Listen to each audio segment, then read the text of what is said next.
신문 읽어주는 남자입니다. 서아프리카 지역에 있는 위험한 곳 부르키나파소를 여행한 한국인 여성이 피랍이 됐다. 프랑스 정부에 의해서 구출이 됐습니다. 그런데 우리 외교부 당국은 이 여성이 피랍됐다는 사실조차 모르고 있었습니다. 어떻게 외교부가 이걸 모를 수 있는가라는 걱정과 우려와 비판이 넘쳐나고 있는 대목입니다.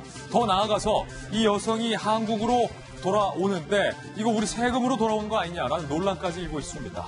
그 여성은 왜 그곳을 여행했던 걸까요? 동아일보입니다. 구출된 한국 여성, 여행 경보 지역에서 피랍이 됐다는 겁니다. 희생군인 2명에 대한 애도의 물결이 프랑스와 우리나라뿐만 할 것 없이 세계에서 일고 있는데요. 억류됐다 한 달 만에 프랑스 정부가 구조한 일단은 천만다행. 목숨을 잃지 않고 한국인 여행객 여성이 무사히 구출이 됐습니다. 마크롱 대통령도 한국인 여성을 만났습니다.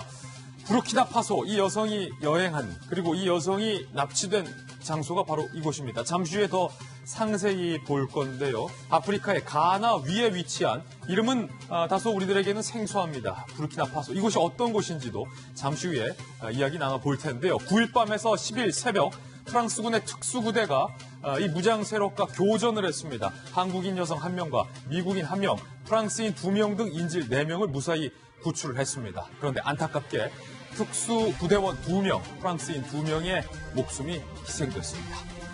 다음 신문입니다. 이번엔 조선일보입니다.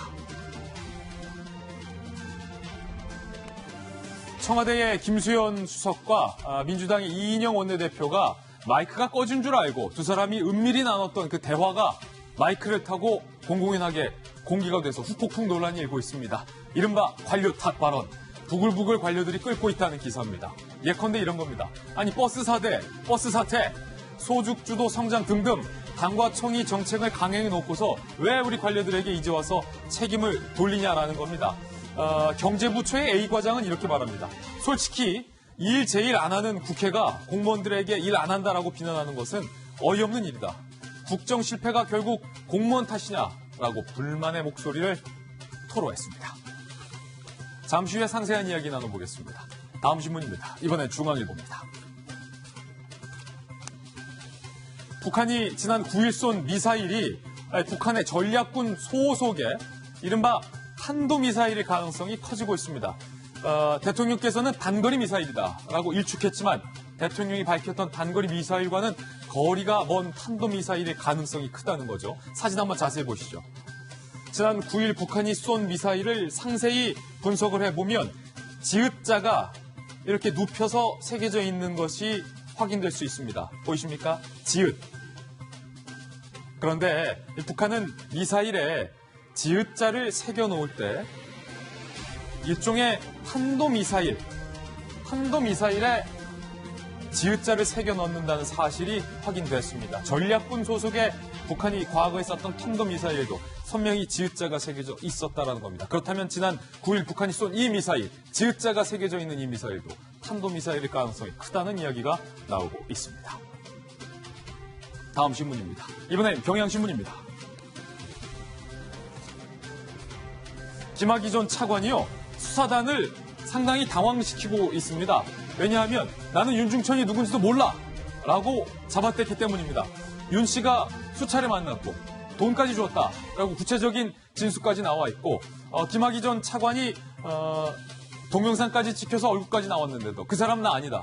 별장은 간 적이 없다라고 전면 모르쇠 전략을 피고 있기 때문에 오히려 질문한 수사관이 상당히 당황하고 있다. 검찰은 1억 원대 뇌물을 받았다라고 판단을 하고 주중에 바로 구속영장을 청구하기로 결심을 했습니다. 다음 신문입니다. 이번엔 한겨레 신문입니다. 나경원 원내대표의 거친 입이 논란이 되고 있습니다. 여혐 표현이 나온 겁니다. 극우 용어입니다. 달X라는 용어를 썼다가 그 뜻을 몰랐다라고 해명을 했지만 그 해명이 설득력 있게 받아들여지지 않고 있어서 나경원 원내대표의 설화 논란이 거셉니다. 잠시 후에 이야기 나눠보겠습니다. 다음 신문입니다. 이번에 한국일보입니다. 버스 총파업이 코앞으로 다가왔습니다. 그런데 우리 정부가 이 버스 총파업을 해결하기 위한 해결책으로 꺼내든 건 바로 버스 요금 올리면 되지 않느냐. 요금 인상입니다.